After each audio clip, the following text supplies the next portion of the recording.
మన ప్రభువును లోకరక్షకుడైన యేసుక్రీస్తు వారి శ్రేష్టమైన పరిశుద్ధమైన నామములో ప్రతి ఒక్కరికి శుభములు వందనములు. మహాదేవుడు మన పరలోకపు తండ్రి వాళ్ళెంతగానో ప్రేమించి గడిచిన దినాలన్నిట్లో కాపాడి పోషించి ఈ చక్కటి ఆదివారపు ఆరాధన దినాన్ని దేవుడు మనకిచ్చాడు. అందును బట్టి తండ్రి అయిన దేవునికి యేసుక్రీస్తు వారి నామములో కృతజ్ఞత స్తుతి స్తోత్రాలు చెల్లిస్తున్నాను. కొద్ది నిమిషాలు దేవుని వాక్యాన్ని మనం జాగ్రత్తగా విందాం.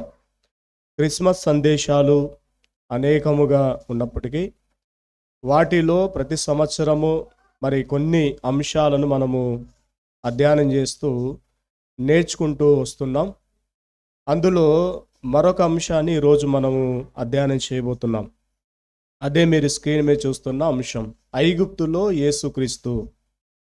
జాగ్రత్తగా మనం విందాం. యేసుక్రీస్తు వారు పుట్టిన తొలి రోజుల్లో ఆ సందర్భంలో అనేకమైన ప్రయాణాలు జరిగినట్టుగా మనం చూస్తాం. గొర్రెల కాపర్లు యేసుక్రీస్తు వారిని చూడడానికి ప్రయాణం చేసి పరిగెట్టుకుంటూ వచ్చారు. అలాగే తూర్పు దేశపు జ్ఞానులు తూర్పు దేశాల్లో నుంచి ప్రయాణం చేసి వారు ప్రయాణం చేసుకొని పరిగెట్టుకుంటూ వచ్చారు. అలాగే యేసేపు గారు మరియ గారు గలిలయలోని నజరేతు నుంచి ప్రయాణం చేసి బెత్లెహేమ్ అనే ప్రాంతానికి రావడం అనేది జరిగింది. అక్కడి నుంచి మరలా కొన్ని అర్పణలు అర్పించడానికి బెత్లెహేము నుంచి యెరూషలేముకి ప్రయాణం చేసి వెళ్ళడం అనేది జరిగింది. అంటే యేసుక్రీస్తు వారి పుట్టుకలో ఆ రోజు జరిగిన సంగతులలో ప్రయాణాలు ఉన్నాయి అనేది ఇక్కడ మనము గమనించవలసిన విషయం. అందులో భాగంగా యేసుక్రీస్తు వారు అలాగే మరియ గారు యేసేపు గారు ఐగుప్తులోకి ప్రయాణం చేసి వెళ్ళినట్టుగా బైబిల్లో మనకు కొన్ని విషయాలు ఖచ్చితంగా మనకు కనబడతాయి. ఒకసారి మనం బైబిల్లోకి వెళ్ళి చూడగలిగితే మత్తయి సువార్త 2వ అధ్యాయము 13వ వచనం నుంచి 15వ వచనం వరకు మనం చదువుదాం. మత్తయి సువార్త 2వ అధ్యాయం 13వ వచనం చదువుదాం. చదవండి. మత్తయి సువార్త 2వ అధ్యాయం 13వ వచనం.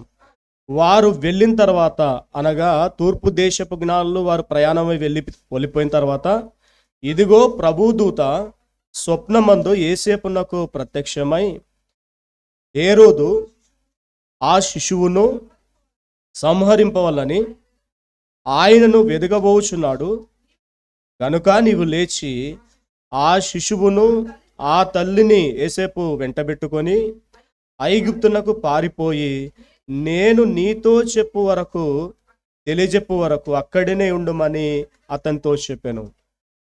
చాలండి. ఇక్కడ యేసేపు గారితో స్వప్నమందు దేవుడు మాట్లాడుతున్నాడు.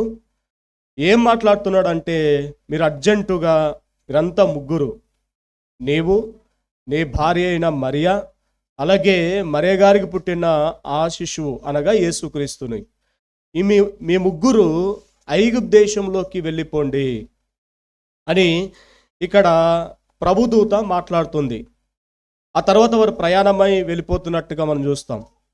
ఎందుకు ఐగుప్తులోకి వెళ్తున్నారు, ఎందుకు ఐగుప్తుకి ప్రయాణం చేస్తున్నారు అని మనం జాగ్రత్తగా ఆలోచిస్తే అక్కడే మనకు సమాధానం ఉంది. ఏంటా సమాధానం అంటే, హేరోదు ఆ శిశువుని వెదకబోతున్నాడు. అంటే చంపాలని ఒక ఆజ్ఞ కూడా బయలుదేరుతుంది, ఆల్రెడీ బయలుదేరే ఉంది.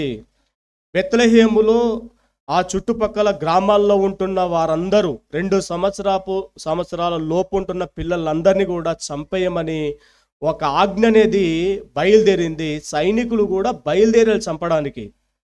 ఇప్పుడు ఈ సందర్భంలో, ఇది రేపు స్టార్ట్ అవుతుంది, ఈ సందర్భంలో మరి ఆ శిశువు అనగా యేసుక్రీస్తు వారు చచ్చిపోతారు గనక కాపాడబడడానికి, తప్పించుకొనబడడానికి, అక్కడి నుంచి ఖాళీ చేసి వెళ్ళిపోవడానికి ఎక్కడికి వెళ్ళమని చెప్తుంది దేవదూత?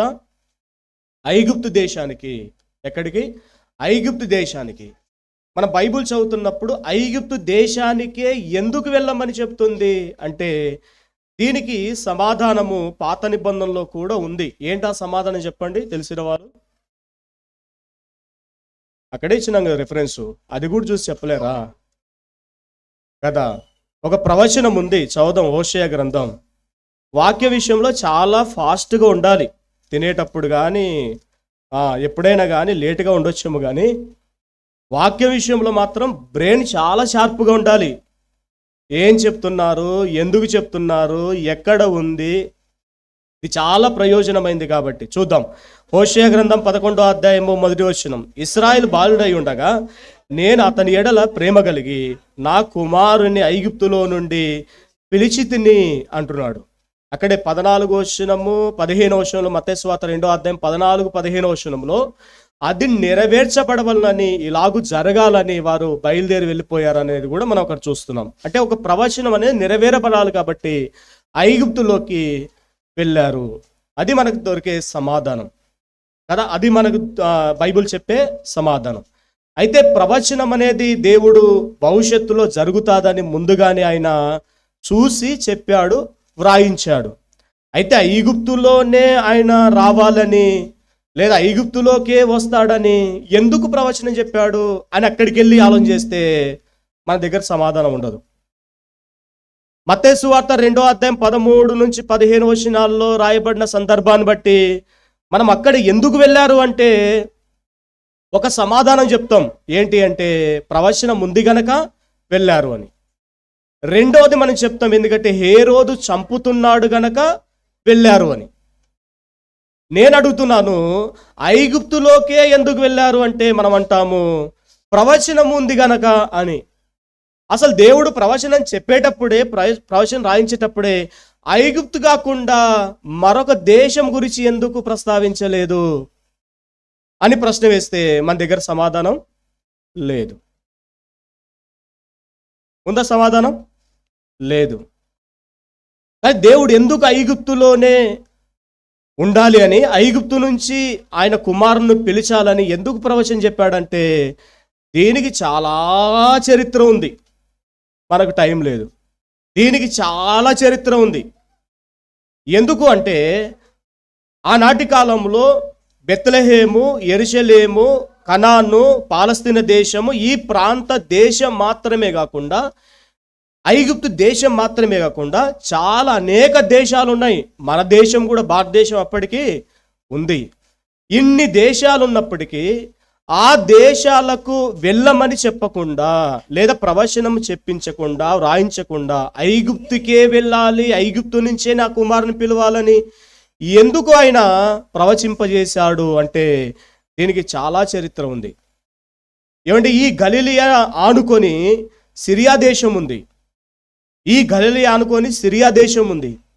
అలాగే అటు ఇంకా తూర్పు వైపు వెళ్తే కల్దియా దేశం ఉంది. అంటే ఈరోజు ఇరాక్ దేశం అంటాం కదా, అదే కల్దియా దేశం ఉంది. ఇంకా సిరియా దేశాన్ని కొద్దిగా దాటితే టర్కీ దేశం ఉంది.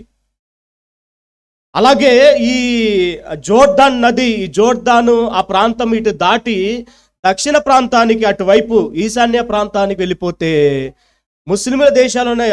అరబ్ కంట్రీస్ అన్ని కూడా ఉన్నాయి, అక్కడ దేశాలు ఉన్నాయి. మరి అక్కడికి వెళ్ళమని చెప్పకుండా, సిరియాకి వెళ్ళమని చెప్పకుండా, కల్దీ దేశానికి వెళ్ళమని చెప్పకుండా, టర్కీ దేశానికి వెళ్ళమని చెప్పకుండా, అరబ్బు దేశాల్లో ఒక దేశానికి వెళ్ళమని చెప్పకుండా, లేదా వెళ్ళాలి అన్నట్టుగా ప్రవచనం ఎందుకు దేవుడు రాయించలేదు అంటే దీనికి అపురూపమైన, అనుసంధానమైన ఒక చరిత్ర మిళితమై కలిసిన చరిత్ర, కలవాల్సిన చరిత్ర ఒకటి ఉంది గనక ఐగుప్తులోకే వెళ్ళాలి అని దేవుడు ప్రవచనం రాయించాడు.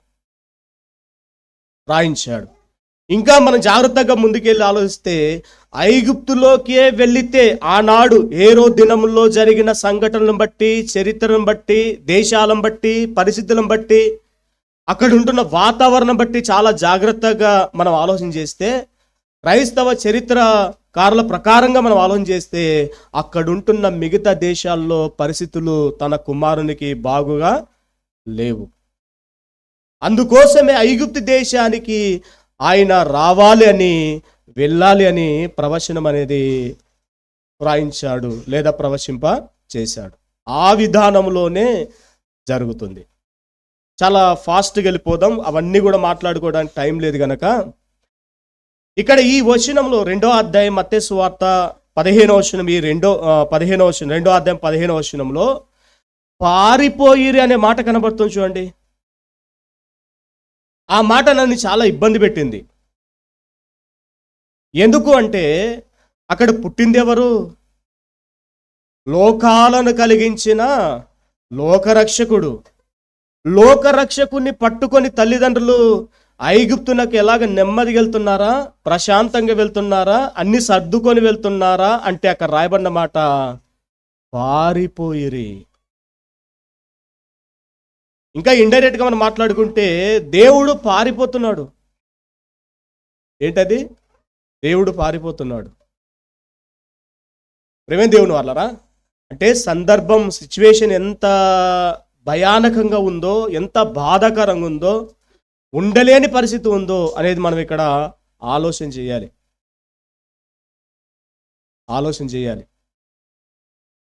మనం ఒక ఇమేజ్ చూద్దాం, ఒక 2 ఇమేజ్లు చూద్దాం. పారిపోయే పరిస్థితి ఎలా ఉంది చూడండి. అసలు నడుచుకుంటూ నెమ్మది కాదది. ఐగుప్తుకి ఎలా వెళ్తున్నారు? పారిపోతున్నారు. బిడ్డను పట్టుకొని ఏసేపు మరియ గారు యవనస్తులుగా శిశువును పట్టుకొని పారిపోతున్నారు. వెనకాతలు ఎవరు రావట్లేదు, వాళ్ళంతా లేరు, ఒకరే.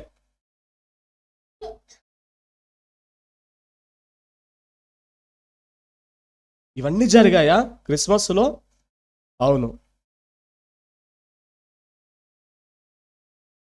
బెత్లెహేములో సందడి, పశుల పాకలో సందడి, క్రీస్తేసు పుట్టాడని డించికి డించికి డించికి డించికి. ఇది పరిస్థితి ఈరోజు. ఆ రోజు పరిస్థితి పరుగు పరుగున్న పారిపోతున్నారు.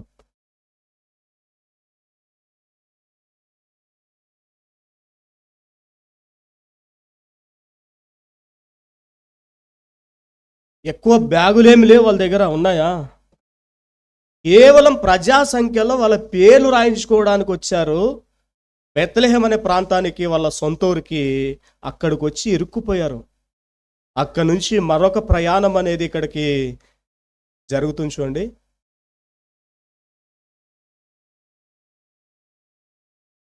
పారిపోయారు. ఒకసారి ఈ విషయం కూడా చూద్దాం. ఈ ప్రపంచంలో ఎవరు పుట్టిన దాన్ని బట్టి వేరే దేశానికి వెళ్ళిన దాఖలాలు ఎవరిదైనా ఉందండి? అసలు ప్రపంచం మీద మాట్లాడుతున్నా. ప్రపంచం మీద ఎంతోమంది పుట్టారు కదా ఈ ప్రపంచంలో. చాలా చాలా మేధావులు పుట్టారు ఈ ప్రపంచంలో, అవునా కదా? చాలామంది శాస్త్రవేత్తలు పుట్టారు, అలాగే ప్రపంచాన్ని పరిపాలించిన వాళ్ళు పుట్టారు కదా, రాజులు పుట్టారు, చక్రవర్తులు పుట్టారు, ఇలా ఎంతో మంది పుట్టారు. వాళ్ళు పుట్టిన సందర్భంలో ఏమండి పరిస్థితులు బాలేక వేరే దేశానికి వాళ్ళ తల్లిదండ్రులు తీసుకుపోయిన చరిత్ర ఎక్కడైనా ఉందా? ఒక్క యేసు ప్రభుకే ఉంచుకోండి అది పరిస్థితి. మనం కూడా పుట్టినప్పుడు అమ్మో ఇక్కడ చంపేస్తారు అని మళ్ళీ ఎక్కడైనా పాకిస్తాన్ తీసుకుపోయిన దాఖలాలు ఉన్నాయా? దేశం మాట్లాడుతున్నా నేను, పట్టణం కాదు, జిల్లా కాదు, రాష్ట్రం కాదు, దేశం. ఈ ప్రపంచంలో ఎవరు పుట్టిన దాన్ని బట్టి అంటే వారికి అలాంటి పరిస్థితి, పారిపోవాలి, వేరే దేశానికి వెళ్ళాలనే పరిస్థితి లేదు. కానీ యేసుక్రీస్తు వారికి అది మనకు ఉంటుంది. ఎలా వెళ్ళారు వాళ్ళ ఐగుప్తు దేశానికి? నడుచుకుంటూ వెళ్ళారు, అంతే కదా. వాళ్ళకి ఏమీ ఆధారంగా వాహనాలు లేవు, నడుచుకుంటూ వెళ్ళారు. రాత్రి వేళలో బయలుదేరి వెళ్ళారు. రాత్రి వేళ అని చూస్తాం అక్కడ 2వ అధ్యాయం 14వ వచనంలో. రాత్రి వేళ బయలుదేరి, చీకటి, భయంకరమైన చీకటి, అరణ్యాలు దాటాలి, అలాగే ఎడారి ప్రాంతం దాటాలి, కొండలు ఎక్కాలి, లోయలు దాటుతూ వెళ్ళాలి. ఎంత భయంకరమైన పరిస్థితి చూడండి. ఈ ప్రయాణము ఎంత దూరము అంటే యెరూషలేము నుంచి ఐగుప్తునకు సుమారు 480 కిలోమీటర్లు. ఎంత? 480 కిలోమీటర్లు నడుచుకుంటూ యేసుప్రభుని తీసుకుని వెళ్ళడానికి. నడుచుకుంటూ వెళ్తే 14 రోజులు, గాడిద మీద లేదా ఒంటె మీద తీసుకొని వెళ్తే 10 రోజులు. ప్రయాణం చిన్నదా? ఐగుప్తుకు వెళ్ళారు అనే మనం భావిస్తాం, కానీ వెళ్ళే వారికి ఎంత కష్టం అనేది మనం ఆలోచన చెయ్యం. ఐగుప్తు దేశంలో ఎక్కడ నివసించారు వాళ్ళు అంటే ఈ ప్రాంతాల్లో అని మనకు చరిత్రకారులు చెప్తున్నారు. మతరియా అంటే ఆధునిక కైరో అనే ప్రాంతంలో. రెండవది బాబిలోన్ అనే కోట కూడా అక్కడ ఉంది, అది ఓల్డ్ కైరో అనే ప్రాంతంలో. లేదా మూడవది నైలు డెల్టా ప్రాంతం. ఈ 3 ప్రాంతాల్లోనే యేసు ప్రభు వచ్చి ఉంటాడు, అక్కడ నివసించారు అని చరిత్రకారులు చెప్తున్నారు. తర్వాత ఐగుప్తులోకి వెళ్ళిన తర్వాత ఆ ప్రాంతాల్లో ఏదో ఒక ప్రాంతానికి వెళ్ళిన తర్వాత ఎక్కడ నివసించి ఉంటారు అంటే ఒకటి గుహల్లో నివసించి ఉంటారు, రెండవది సమాజ మందిరాలు ఉన్నాయి వారికి, అంటే చర్చి. యూదులకు చర్చిలు ఉన్నప్పుడు అందులో, లేదా ఒక ఇంటిలో, లేదా ఒక చిన్న పాకల్లో నివసించారు ఐగుప్తులో అని మనం చూస్తాం. సుమారు ఐగుప్తులో ఎన్ని సంవత్సరాలు ఉన్నారు అంటే సుమారు 2 సంవత్సరాల వరకు అక్కడ ఉన్నారు వాళ్ళు. ఎందుకంటే హేరోదు చనిపోయిన తర్వాతనే బయలుదేరి రావాలి. ఆయన చనిపోక ముందు వారు బయలుదేరిన కాలం బట్టి, చనిపోయిన తర్వాత కాలం బట్టి ఇదంతా కూడా మనం చాలా జాగ్రత్తగా లెక్కేస్తే 2 సంవత్సరాల ఐగుప్తు దేశంలో వారు ఉన్నారు. 2 సంవత్సరాల ఐగుప్తు దేశంలో ఉన్నారు. చూడండి, ఈ 14 రోజుల ఈ ప్రయాణము, కాలినడగన ఈ ప్రయాణము, అరణ్య ప్రాంతంలో నడుచుకుంటూ వెళ్ళే ఈ ప్రయాణము, దిక్కుతోచని ఈ ప్రయాణము ఎవరి కొరకు తల్లిదండ్రులు చేస్తున్నారు అంటే ప్రభు అయిన యేసుక్రీస్తు వారి కొరకు. ఆయన కాపాడడానికి, ఆయన బ్రతికించడానికి, ఆయన్ను ఏమండి శత్రుల చేతిలో పడకుండా చాలా జాగ్రత్తగా ఆయన్ని పెంచుకోవడానికి వారు కష్టపడిన విధానం ఇక్కడ చూస్తున్నాం. ఐగుప్తులోకే ఎందుకు తీసుకొని వెళ్ళాడు అంటే ఈ ఐగుప్తుకు ఒక చరిత్ర అనేది ఉంది కదా. ఐగుప్తుకి ఏముంది చరిత్ర? చాలా గొప్ప చరిత్ర ఉంది. ఐగుప్తులోనే ఒకనాడు అంటే సుమారు ఒక 1500 సంవత్సరాల కిందట, యేసేపు మరియా వీళ్ళందరూ ప్రయాణం చేసి వెళ్ళక ముందు 1500 సంవత్సరాల కిందట ఐగుప్తు దేశంలో ఎవరు నివసించారు? ఇశ్రాయేలు నివసించారు. 430 సంవత్సరాలు బానిసలుగా నివసించారు. అక్కడ ఇశ్రాయేలు నివసించిన ప్రాంతం కాబట్టి, బానిసలుగా ఉండిన ప్రాంతం కాబట్టి, తన జనాంగం అక్కడ ఉండిన ప్రాంతం కాబట్టి దేవుడు అక్కడికే రావాలి తన కుమారుడు అని ఆయన సెట్ చేశాడు. అందుకు అక్కడికి రావడం జరిగింది. ఐగుప్తులో అబ్రహాము సంతానం క్రీస్తు అక్కడ ఉండాలి. అబ్రహాము సంతానం ఇశ్రాయేలు ఉన్నారు, యేసుక్రీస్తు వారు కూడా ఎవరు? అబ్రహాము సంతానమే కాబట్టి అక్కడికి రావాలి. ఇంకా కొన్ని విషయాలు మనం చాలా జాగ్రత్తగా చూస్తే ఈ నడుచుకుంటూ వెళ్ళే మార్గంలో చాలా జ్ఞాపకాలు, వచ్చేటప్పుడు పోయేటప్పుడు యేసుక్రీస్తు వారికి, మరియ గారికి, యేసేపు గారికి చాలా చాలా పాత జ్ఞాపకాలు వచ్చే అవకాశం అనేది ఉంది. ఈ ప్రయాణంలో 480 కిలోమీటర్ల ఈ ప్రయాణంలో, 14 రోజుల ఈ ప్రయాణంలో వచ్చేటప్పుడు వెళ్ళేటప్పుడు జ్ఞాపకాలు వస్తున్నాయి. యేసుప్రభు కూడా చాలా జ్ఞాపకాలు వస్తున్నాయి. అంతే కదండి. మనం ఏదైనా ప్రాంతము, గత ప్రాంతానికి మనం వెళ్ళామనుకోండి, మనకు పాత జ్ఞాపకాలు వస్తాయి. ఇక్కడేనండి మా పెదనాన్న కొడుకు చనిపోయాడు అంటాం మనం, యాక్సిడెంట్, అక్కడ ఆ రోడ్డు రాగానే మనకు గుర్తొస్తుంది. మనకు పాత చిన్నప్పుడు చదువుకున్న స్కూల్ ఆ ప్రాంతానికి వెళ్ళామనుకోండి, ఇక్కడేనండి నేను చదువుకున్నాను. ఎవరు చెప్పారు? నువ్వు ఇది ఏంది అని నేను ఎవరైనా అడిగారా? ఎవరో అడగాల్సిన అవసరం లేదు. అంటే కొన్ని ప్రాంతము, కొన్ని స్థలాలు, కొన్ని ప్లేసులు, కొన్ని కట్టడాలు చూడగానే మనకి వెంటనే ఏమొస్తాయి? పాత జ్ఞాపకాలు గుర్తొస్తాయి. నేను ఇక్కడ చదువుకున్నాను, ఇక్కడ యాక్సిడెంట్ జరిగింది, నేను ఇక్కడ ఈ హాస్టల్లో ఉన్నాను, ఇక్కడ మా బంధువులు ఉన్నారు అని జ్ఞాపకాలు ఏ విధంగా అయితే వస్తాయో యేసు ప్రభుకి, అలాగే మరియ గారికి, యేసేపు గారికి పాత జ్ఞాపకాలు ఉన్నాయి. ఏంటా పాత జ్ఞాపకాలు అంటే ఇశ్రాయేలు 40 సంవత్సరాలు అరణ్యంలో ప్రయాణం చేసిన అద్భుతమైన జ్ఞాపకాలు. అంతేనా? మనం ఏమైనా కల్పించి మాట్లాడుతున్నావా? లేదు, అద్భుతమైన జ్ఞాపకాలు. అసలు ఇక్కడే కదా మన్నా కురిసింది, ఇక్కడే కదా పూరేలు కురిస్తాయి, ఇక్కడే కదా మోషే, అహరోను వీళ్ళందరూ ప్రయాణం చేస్తూ తీసుకొచ్చారు, ఇక్కడే కదా బండ చీల్చాను, ఇక్కడే కదా నీళ్ళు తాగారు, ఇక్కడే కదా అనేకులు చనిపోయారు. ఇవన్నీ పాత జ్ఞాపకాలు. ఇది ఇంకేంటి అంటే అబ్రహాము వెళ్ళి వచ్చిన మార్గమున వెళ్ళాడు యేసుక్రీస్తు వారు. ఒకప్పుడు ఆదికాండము 12వ అధ్యాయము 12వ అధ్యాయంలో ఒకానొక సందర్భంలో మరి శారా గారు అలాగే అబ్రహాము గారు ఎక్కడికి వెళ్ళారు? ఐగుప్తులోకి వెళ్ళారు. ఈయన అబ్రహాము సంతానం కాబట్టి, అబ్రహాము కుమారుడు కాబట్టి అబ్రహాం ఐగుప్తులోకి వెళ్తే ఈయన కూడా ఐగుప్తులోకి వెళ్తున్నాడు. అదే మార్గంలో వెళ్ళాడు. అలాగే యాకోబు వెళ్ళిన మార్గంలో వెళ్ళాడు. ఆయన యాకోబు గారిని కూడా ఆ ఐగుప్తులోకి తీసుకొని వెళ్ళాడు. అలా యోసేపు గారిని బట్టి కదా. ఇశ్రాయేలు వెళ్ళి వచ్చిన మార్గం అది. ఇశ్రాయేలు వెళ్ళారు.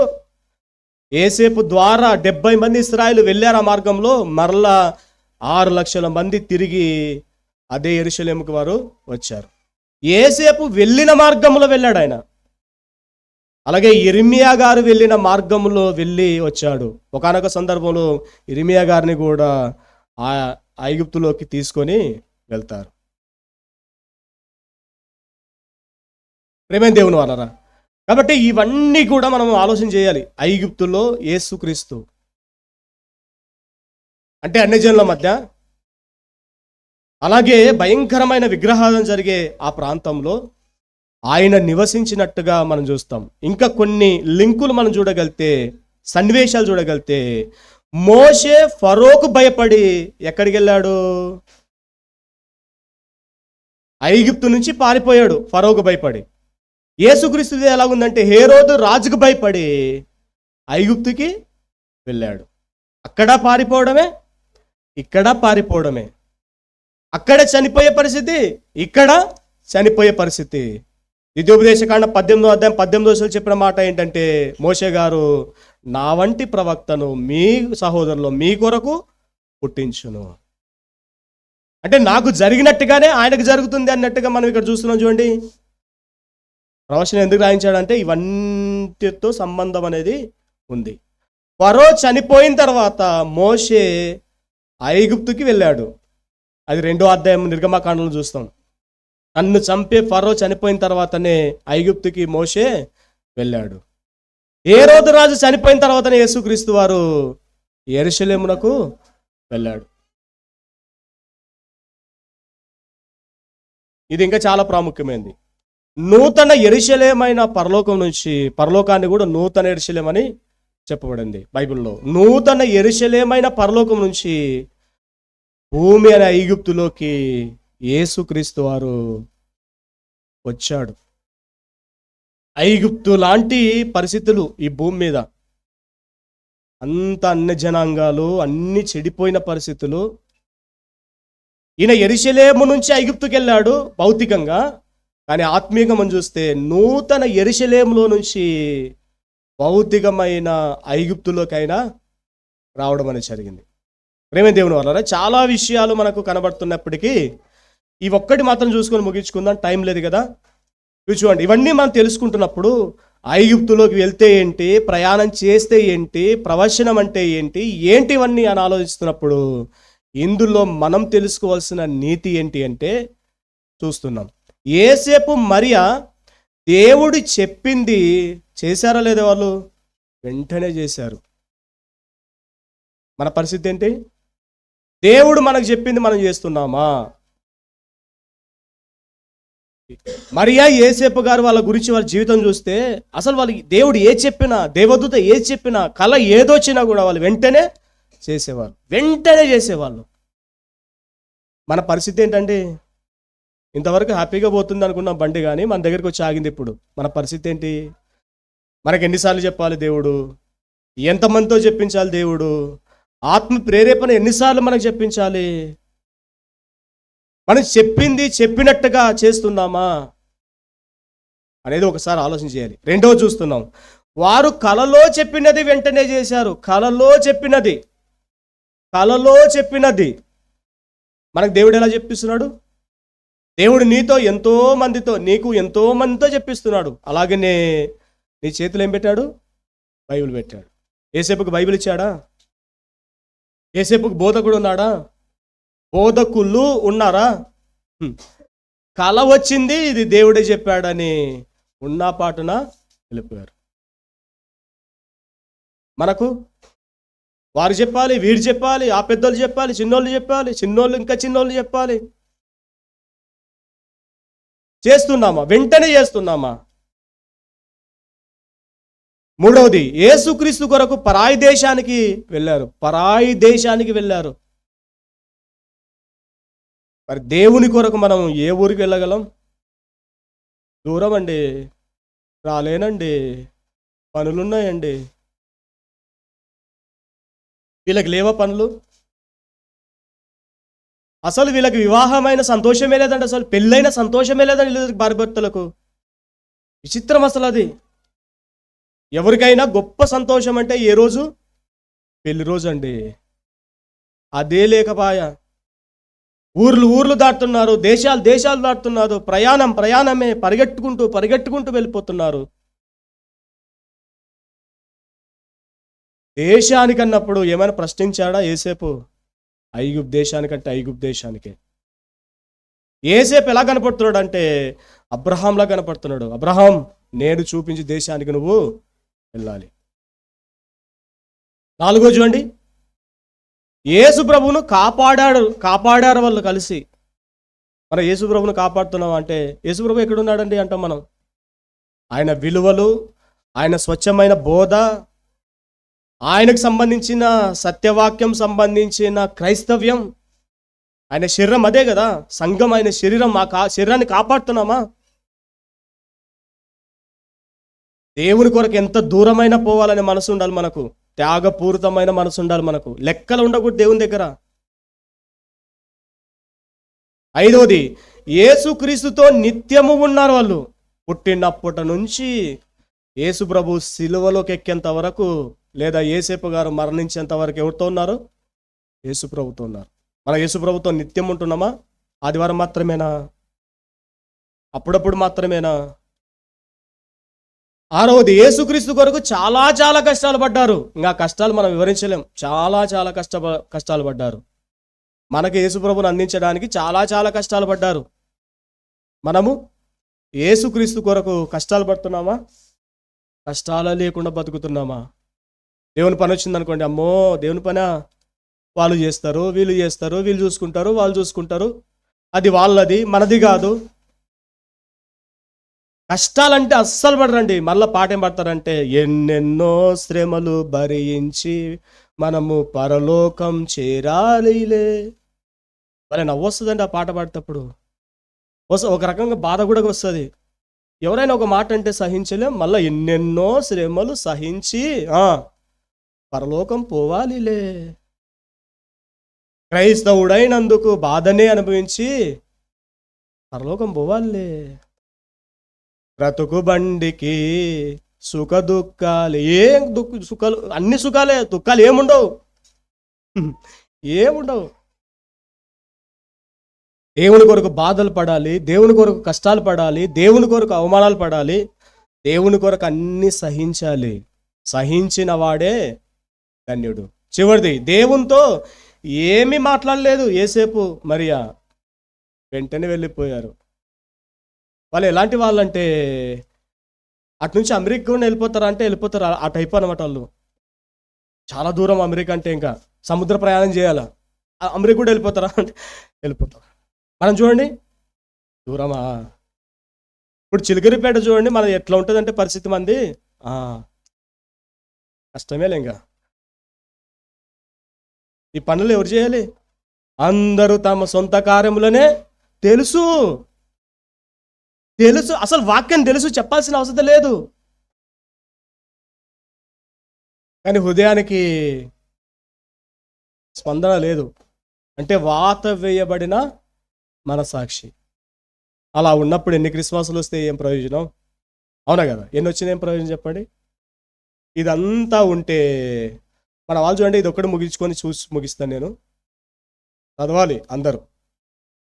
క్రిస్మస్ పండుగను పురస్కరించుకొని ఏబిఎన్ చర్చి పంచలింగాల వారి ఆధ్వర్యంలో పురుషుల ఓపెన్ కబడ్డీ పోటీలు 26వ తేదీ 27వ తేదీ ఏ పోటీలు అంటండి? సమాజానికి కబడ్డీ పోటీల వల్ల ఏం సందేశం ఇస్తున్నట్టు క్రిస్మస్ గురించి? ఆయన పుట్టాడు, మీరు కూడా కబడ్డీ ఆడంట్రా? అవును కదా, ఆయన పుట్టాడు, మీరు కబడ్డీ ఆడండి. ఇంకొక పాంప్లెట్ ఉందండి, అదైతే రకరకాల ఆట పోటీలు. ఎలాంటివంటే కుర్చీ ఆట పోటీలు ఉంటాయి కదా, కుర్చీది అంత రౌండ్ కుర్చీ ఉంటుంది కదా అది, తర్వాత రింగులు వేసేది ఉంటుంది కదా అది, తొక్కుడు బిల్ల ఉంటుంది కదా అది, వాలీబాల్ ఉంటుంది కదా అది, క్రికెట్ ఉంటుంది కదా అది, ఎద్దుల పందాలు ఉంటుంది కదా అది. ఎంత దూరమో కాదండి, మేము పుట్టి పెరిగిన ఊరే. ఎంత దూరం అంటే ఈ నుంచి 10 కిలోమీటర్ల దూరమే ఉంది. మీరు వెళ్ళగలితే 26వ తేదీ లక్ష్మీపురంలో ఏబిఎన్ చర్చిలో చిన్నప్పటి నుంచి మేము చిన్నప్పటి నుంచి చూస్తున్నాం. మొత్తం ఉదయం నుంచి రాత్రి వరకు మొత్తం అదే, ఇంకా అన్ని అవే, మొత్తం ఇది లేదు అది లేదు అన్నట్టుగా అన్ని ప్రోగ్రాం ఉంటాయండి. జనవరి 1వ తేదీ మాత్రం అందరికీ, గెలిచిన వాళ్ళందరూ కూడా గిఫ్ట్లు ఉంటాయండి సంఘంలో. ఇది కొన్ని సంవత్సరాల నుంచి జరుగుతుంది. అంటే ఏసేపు మరే వాళ్ళే మేము ఉండాలి, ప్రభువుని కాపాడుకోవాలి, మా మీద బాధ్యతలు ఉన్నాయి అనకుండా వీళ్ళు నిక్కర్లు వేసుకొని కబడ్డీలు ఆడుతున్నారంటే చూడండి. నాది అబద్ధం అయితే మనకు పంచలింగాల రిపకమ్మ గారు ఉన్నారు కదా, ఫోన్ చేసి కనుక్కోండి. 10 కిలోమీటర్లు అండి ఈడనే మన లక్ష్మీపురం, వెళ్ళి చూసి తెలుస్తుంది. ఆ పాంప్లెట్ ఉంది, చూపించడానికి టైం లేదు కానీ ఆ పాంప్లెట్ ఉంది. ఏం క్రిస్మస్ అండి, ఇదా క్రిస్మస్? ఇలాగ నా క్రిస్మస్ అంటే? ప్రేమ దేవుని వాళ్ళారా, ఏంటి ఈ భయంకరమైన పరిస్థితులు?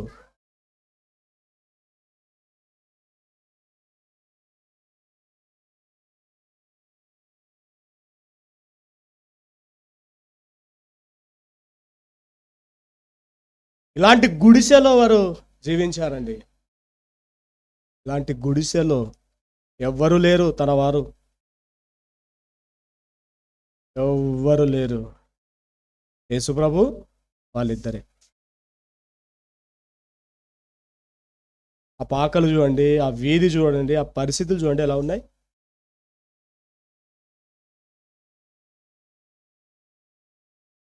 ఐగుప్తు అంటే అట్లా ఉంటాయి. ఆ కింద ఉన్నాయి చూడండి ఇల్లు, ఆ టైప్ ఉంటాయి పేదల ఇల్లు.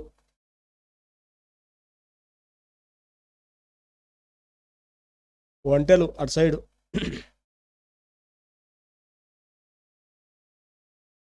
ఇది అరణ్య ప్రయాణం, చుట్టూ చెట్లు, నిర్మానుష్యమైన ప్రదేశం.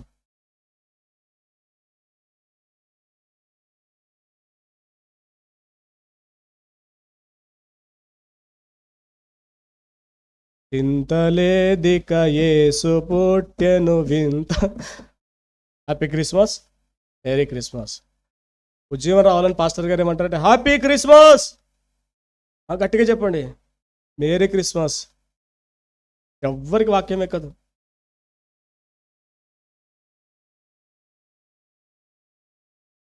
ఇలా ప్రయాణాలకు డబ్బులు ఎక్కడివి, వాళ్ళు ఏం తింటారు, ఎక్కడ పడుకుంటారు, ఏంటి ఆ పరిస్థితి? అది అది ఆలోచిస్తే ఏంటి ఆ పరిస్థితి? అన్ని రోజులు, అన్ని కిలోమీటర్లు ఎక్కడ ఉండాలి, ఏంది అసలు? ప్రేమ దేవుని వాళ్ళారా, ఏదో వెళ్ళాడని మనం అలా చదువుకొని వెళ్ళిపోవడం కాదు. అసలు వెళ్ళడం అంటే ఎంత కష్టం అసలు అది.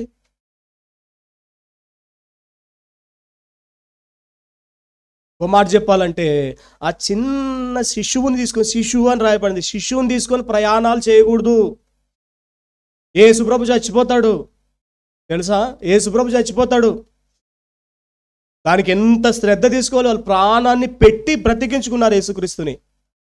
మనం పరదేశంలోకి పోతే కదా పోవాలి. ఎందుకు ఇదంతా ముచ్చట? అంతే కదా, రావడం, కూర్చోవడం, చేయడం అంతా నరకానికి పోవడానిక? ఖచ్చితంగా పోవాలి. పోయిన తర్వాత వీళ్ళిద్దరిని చూడాలండి. నో ప్రశ్న అండి అసలు. ఎందుకు, ఏమిటి, ఎలా, ఎక్కడికి అనే పదాల వరకు తెలీదు. మనకెప్పుడు మదిలో మెదులుతున్న పదాలు ఇవే. ఎందుకు, ఏమిటి. వాక్యం చెప్పినా కూడా ఎందుకు చెప్పాడు అబ్బాయి ఇదంతా, వాళ్ళ కోసం వీళ్ళ కోసం, ఇది కదా. వా, ఏం మైండ్లో అండి అసలు. ప్రేమ దేవుని వాళ్ళరా, ఎంత కష్టమైన ప్రయాణం చూడండి. ఇంకా విచిత్రమైన మాట చెప్పమంటారా, అద్భుతమైన మాట చెప్పమంటారా,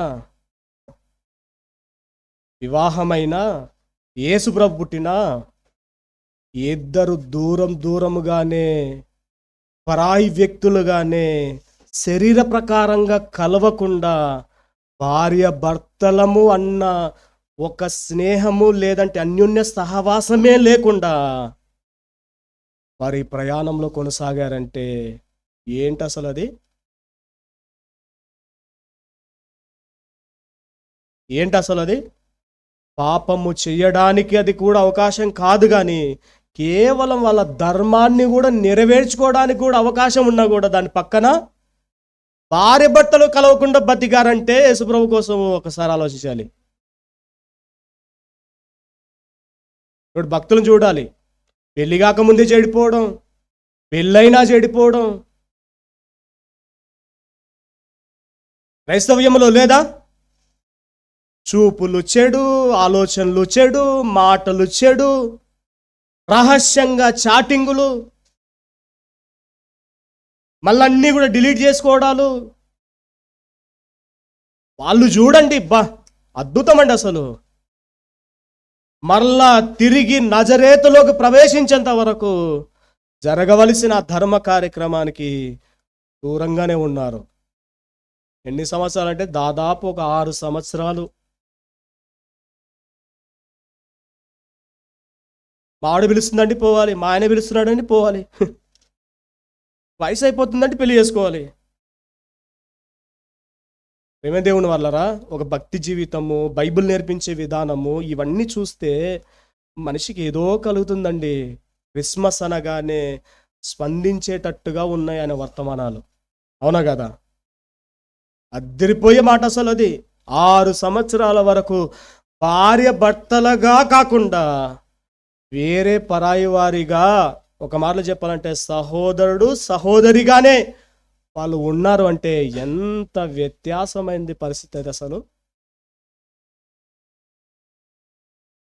ఏమైంది ఉన్నారు, చాలా గొప్పవాళ్ళు వాళ్ళు. వాళ్ళ గురించి ఇంకా చాలా విషయాలు మనకు బైబిల్లో కనబడతాయి. చాలా చాలా గొప్పవారు వాళ్ళు, చాలా గొప్పవారు అసలు. ఇది చెబితే చాలండి, వీళ్ళిద్దరు గురించి చెప్తే చాలు, ప్రతి క్రిస్మస్లో జీవితమే మారిపోతుంది. కష్టం అంటే ఇది కదా, ప్రయాస అంటే ఇది కదా, త్యాగాలంటే ఇవి కదా.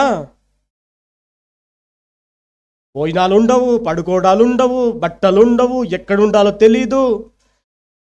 ఇంకా విచిత్రం ఏంది అంటే, మరియ గారు మంచి యవనస్తురాలు, 18 సంవత్సరాల అమ్మాయి, ఇంత గొప్ప మెచ్యూరిటీ కలిగిన వ్యక్తి. ఆయన కేవలం ఒక 20 సంవత్సరాలు ఉన్న వ్యక్తి యేసేపు గారు. సుమారు ఎంత మెచ్యూరిటీ అంటే అంత మెచ్యూరిటీ. అందుకే తన కుమారుని వాళ్ళ చేతిలో పెట్టాడు. ఈరోజు మన చేతిలో సత్యవాక్యాన్ని పెట్టడానికి మనకున్న అర్హతలు ఏంటి? పరిచర్యని మన చేతిలో పెట్టడానికి మనకున్న అర్హతలు ఏంటి? త్యాగాలు ఉన్నాయా? తెగింపు ఉందా? ఏదైనా కానీ అన్నట్టుగా ఉందా? మనకు చేతులు పెట్టడానికి, విలువైనవి దేవుడి చేతులు పెట్టడానికి దేవుడు మనకు దేన్ని సూచిస్తాడు మనకు? దేవుని వాళ్ళ. కాబట్టి ఇవన్నీ మనం ఆలోచన చేయాలి. ఐగుప్తులో యేసుక్రీస్తు, అద్భుతమైన అంశాన్ని మనం విన్నాం. అందులో మనము చేయవలసింది, మనము నేర్చుకోవాల్సింది, మన జీవితాలకు పాఠాలు ఎన్నో మనకు కనబడుతుంది. కాబట్టి అవన్నీ కూడా మనం కలిగి మరియా యేసేపు వలె, పురుషులైతే యేసేపు వలె, స్త్రీలైతే మరియ వలె.